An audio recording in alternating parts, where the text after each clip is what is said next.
राहुल एक सिमरन नाम की लड़की से बहुत प्यार करता था और उससे शादी करना चाहता था। ऐसे ही एक दिन राहुल सिमरन की फोटो अपनी माँ सुनैना को दिखाते हुए कहता है, माँ ये सिमरन है और मैं सिमरन से बहुत प्यार करता हूँ, शादी करना चाहता हूँ। इसके फैमिली वाले भी इसके लिए लड़का ढूंढ रहे हैं और आपको भी बहू चाहिए थी, तो मैं सोच रहा था कि अब वो सही समय आ चुका है कि हमें अपने रिलेशनशिप के बारे में अपनी फैमिली को बता देना चाहिए। बात तो तेरी बिल्कुल सही है बेटा, मुझे तो इस बात से बिल्कुल फर्क नहीं पड़ता लड़की गरीब है या अमीर है या फिर किसी छोटी कास्ट से है। मुझे फर्क पड़ता है तो सिर्फ रंग से। मुझे लड़की गोरी चिट्टी चाहिए क्योंकि हमारी फैमिली में सब गोरे हैं और बहू ऐसी होनी चाहिए जो हमारी फैमिली में मिल जाए। फर्क ही ना नजर आए लोगों को कि ये बहू है या बाहर की आई हुई लड़की है। माँ के मुंह से ये बात सुनकर राहुल थोड़ा सा हैरान हो जाता है। दरअसल राहुल की गर्लफ्रेंड सिमरन, जो कि बहुत काली थी लेकिन मन की बहुत अच्छी थी, साथ ही बहुत पढ़ी लिखी भी थी। राहुल को उसके मन की खूबसूरती बहुत पसंद थी। किसी भी हाल में वो उससे शादी करना चाहता था। राहुल सिमरन की फिल्टर वाली फोटो अपनी माँ को दिखाता है। फोटो देखकर माँ अपने बेटे से बोलती है, फोटो में तो गोरी चिट्टी नजर आ रही है, बाकी सामने से पता नहीं कैसी नजर आएगी।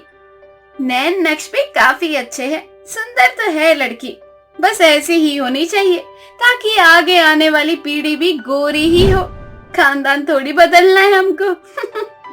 माँ वो सब तो ठीक है लेकिन एक प्रॉब्लम है। आपको तो पता है ना मेरी जॉब का, इसलिए मुझे ना इस एक हफ्ते के अंदर सिमरन से शादी करनी है। लड़की में कोई कमी नहीं है, दिखने में भी सुंदर है, रंग भी गोरा है, सब कुछ परफेक्ट है।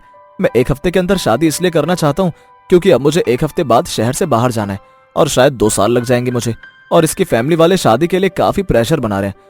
तो अब हम सीधा शादी की डेट फिक्स करके शादी कर लेते हैं। किसी को कोई आपत्ति नहीं है इसके घर में भी, आप बिल्कुल भी टेंशन मत लो। माँ राहुल की बात में आ जाती है और एक हफ्ते बाद सिमरन और राहुल की बड़ी ही धूमधाम से शादी हो जाती है। शादी में कोई भी सिमरन का असली रंग पहचान नहीं पा रहा था क्योंकि मेकअप इतना था। शादी के अगले दिन राहुल सिमरन से बोलता है, सिमरन मैं क्या कह रहा था, आज तुम्हारी मुंह दिखाई है, थोड़ा अच्छे से मेकअप कर लेना।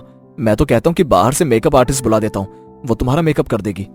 अरे नहीं राहुल, छोटे मोटे रीति रिवाज बचे हुए हैं, उसके लिए मेकअप आर्टिस्ट बाहर से बुलाने की क्या जरूरत है। मैं खुद मेकअप कर लूंगी, और तुम क्यों टेंशन ले रहे हो। अरे नहीं कुछ भी नहीं, अच्छा मैं बाहर जा रहा हूँ, मुझे कुछ काम है। थोड़ी देर बाद सिमरन घूंघट किए हुए बाहर जाती है। सभी रिश्तेदार उसके आसपास बैठे होते हैं। तभी सास सभी रिश्तेदारों से कहती है, ये है मेरी बहू सिमरन, बहुत ही सुंदर है मेरी बहू। अब लोग बारी बारी आओ और मेरी बहू का घूंघट उठाओ और मुंह दिखाई करवाओ। सबसे पहले सिमरन की मुंह दिखाई सिमरन की बुआ सास करवाती है। वो जैसी घूंघट उठाती है, सिमरन का काला चेहरा देखकर हैरान हो जाती है और कहती है, अरे भाभी, तुम्हें और कोई लड़की नहीं मिली क्या हमारे राहुल के लिए? आपको यही काली कोयल मिली थी क्या? अरे शादी के टाइम तो इतना मेकअप लगा रखा था कि पता ही नहीं चल रहा था कि ये काली है या गोरी, और अब इसका असली रंग सामने आ रहा है। मुझे तो ये बहू बिल्कुल भी पसंद नहीं आई। अब तो आपका खानदान ही बदल जाएगा। रिश्तेदारों का ऐसा रूप देखकर सिमरन को बड़ा ही अजीब लगता है। सब रिश्तेदार मुंह बनाकर वहाँ से चले जाते हैं। उसके बाद सास सिमरन को सुनाते हुए बोलती है, क्या मिल गया तुझे ये सब करके? अरे फिल्टर वाली फोटो दिखाकर क्या साबित करना चाहती है कि तू धोखा दे देगी और धोखा देकर ये रिश्ता चला पाएगी? मैं तुझे अपने घर की बहू कभी नहीं मानूंगी। मुझे तूने भी धोखा दिया है और राहुल को भी धोखा दिया है। मुझे तेरे जैसी काली लड़की बिल्कुल पसंद नहीं आती। मुझे गोरी बहू चाहिए थी अपने घर के लिए। तूने तो हमारी बेइज्जती करवा दी पूरे समाज के अंदर। माँ जी, अगर मैं काली हूँ तो इसमें आपकी बेइज्जती हो गई, ये लॉजिक मुझे बिल्कुल भी समझ नहीं आया। और दूसरी बात, मैंने आपसे कोई झूठ नहीं बोला, मेरी तो आपसे कोई बातचीत ही नहीं हुई। शादी भी हमारी एक हफ्ते के अंदर हो गई। मुझे तो राहुल ने ये बोला था कि शादी की जल्दी है आपको। शर्म नहीं आई तुझे मेरे बेटे के ऊपर काला जादू करते हुए? 9 महीने उसे मैंने अपनी कोख में रखा है और आज वे सिर्फ और सिर्फ तेरी वजह से मुझसे झूठ बोल रहा है, मुझसे नजरें भी नहीं मिला पा रहा है। क्या कर दिया तूने ऐसा? माँ जी, मैं जानती हूँ कि मैं काली हूँ, लेकिन हूँ तो इंसान ना, और रंग तो ऊपर वाले ने बनाया है। किसी का काला किसी का गोरा, मेरे हाथ में तो नहीं था। और अगर आपको भगवान ने गोरा बनाया है तो इसमें आपका कोई भागीदार नहीं है, सब ऊपर वाले की देन है। ऐसा है, मेरी बहुत बेइज्जती हो चुकी है।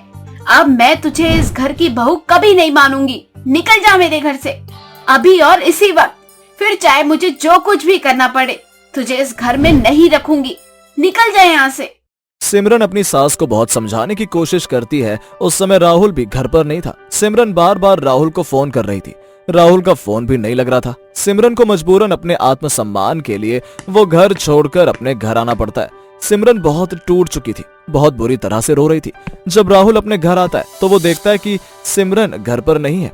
तभी उसकी माँ गुस्से में बोलती है, वाह बेटा, कहते हैं ना, हमें तो अपनों ने लूटा, गैरों में कहाँ दम था। मेरी तो किस्मत भी वहाँ ले डूबी जहाँ पानी कम था। तू मेरा ही बेटा है ना, और अपनी ही माँ के साथ इतना बड़ा गेम खेल रहा था।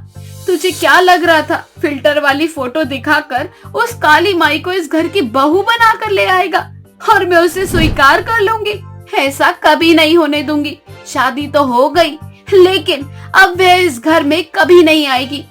मैंने उसे घर से धक्के मार कर निकाल दिया है, और अब तुझे रहना है तो रह, वरना तू भी निकल जाए यहाँ से। माँ, इसमें सिमरन की क्या गलती है? मैं उससे बहुत प्यार करता हूँ और उसे खोना नहीं चाहता। सिमरन ने मुझे मना किया था कि मैं कोई भी रिश्ता झूठ बोलकर ना निभाऊं। उसने कहा था कि वो जैसी है वैसी ही आपको पसंद आनी चाहिए, लेकिन मुझे आपका पता था, आप काला गोरा ये सब देखती हो, इसलिए मैंने आपसे झूठ बोलकर सिमरन से शादी की। शादी के अगले ही दिन मैंने उससे बोला था कि वो बहुत ज्यादा मेकअप लगा ले और अपने काले रंग को छुपा ले, लेकिन उसने कहा था कि नहीं, वो जैसी है वैसी ही सबके सामने जाएगी। इसमें उसकी क्या गलती? आज मुझे अपने किए पर बहुत शर्मिंदा होना पड़ रहा है बेटा, सिर्फ और सिर्फ तेरी वजह से। सिमरन जैसी भी है, लेकिन झूठ बोलकर किसी रिश्ते को अपनाना नहीं चाहती हो, और मैं बेकार में सारा इल्जाम उसी के ऊपर लगा रही थी। इसमें उसकी भी क्या गलती? धोखे में तो तूने उसे भी रखा और मुझे भी रखा। सच जानने के बाद सास को अकल आ जाती है और वो अपनी बहू को स्वीकार कर लेती है और उसे घर वापस ले आती है।